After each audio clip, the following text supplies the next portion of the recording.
Hi, I'm Rebecca. And I'm Caitlin. And I'm Alyssa Flickinger. And welcome to Crash Course.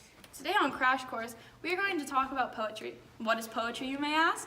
Well, according to dictionary.com, it's the art of rhythmic composition written or spoken for exciting pleasure by beautiful, imaginative, or elevated thoughts. However, it is much more than just one definition. There are many different types of poetry.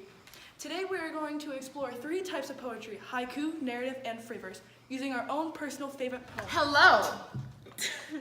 Today we'll be exploring 3 different types of poetries: haikus, narratives, and free verses. Now, we're going to talk with you about haiku. This is a type of poem that follows a syllabus rule of 575. A narrative poem is a poem that tells a story, and the poem does not have to rhyme. Our free verse now is that there's no clear structure in framing at all. So anything goes! My favorite poem happens to be just a little bit evil. It's called The Raven by Edgar Allan Poe. And it is a narrative poem, basically meaning that it tells a story. So basically, Edgar Allan Poe is this guy who lived in the 1800s who was very strange, wrote about death a lot, and the poem is basically about this guy in his house who's going insane with all these sounds, and he hears something tapping at the door, and it turns out just to be a raven. So this poem uses automatopoeia because every other line basically says tapping at my chamber door, and automatopoeia is when sound is described in a word. Repetition is also used a lot. For example, one example is the word nevermore, even though the phrase is, quote, the raven, nevermore. And that's really all there is to it. If you want to stay up at night really late and really terrified, I recommend you read it. So one of my favorite poems is actually one I wrote myself. Don't judge too hard yet. It goes like this. Nature is beauty. The sun beams down on the stream. The birds are chirping. I chose this because it shows how beautiful nature is and how important it is. This is also an example of a haiku. Now, I chose this mostly because of nature, and it's a very beautiful thing. We tend to get stressed out a lot, and it's not always the best.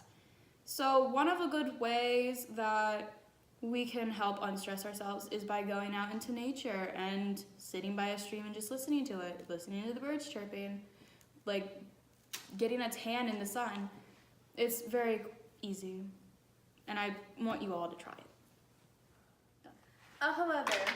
A poem that I love is called Soaring High, Soaring Free by M.S. Michelle Lowndes. Lowndes is not a famous poet, but I love how strong her verses are. This poem is about soaring with the Lord and rising above all our circumstances.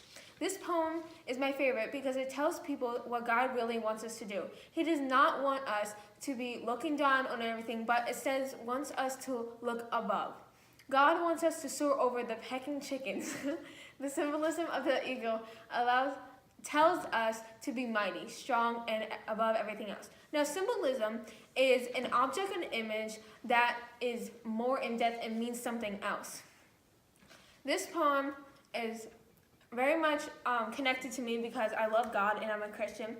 All in all, soaring high like an eagle and read Soaring High and Soaring Free is your task. The poem that I love is called A Dream Within a Dream. Now, everyone knows about Edgar Allan Poe and his very dark and twisty self.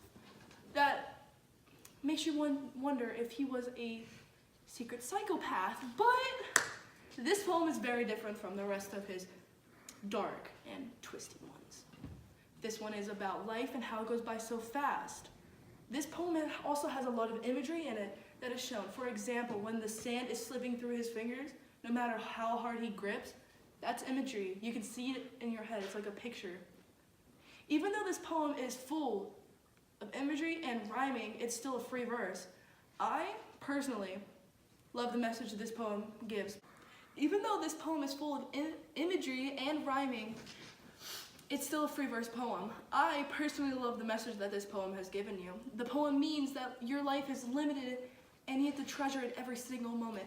And your life is going to change and fade away, but that's just everyone's life. Your life is not perfect, so you should just keep it the way it is and be at your happy little self. Life is also like your dreams. It goes very fast in a snap. So we must enjoy life's every minute we have within it, or it will slip out your fingers just like sand.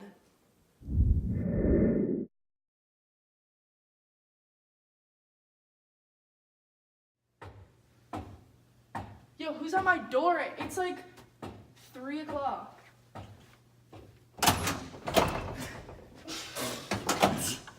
What are you doing here right now? Tweet, tweet, I'm a bird.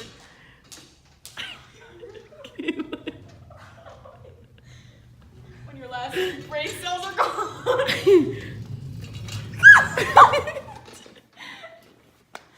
Was that fun?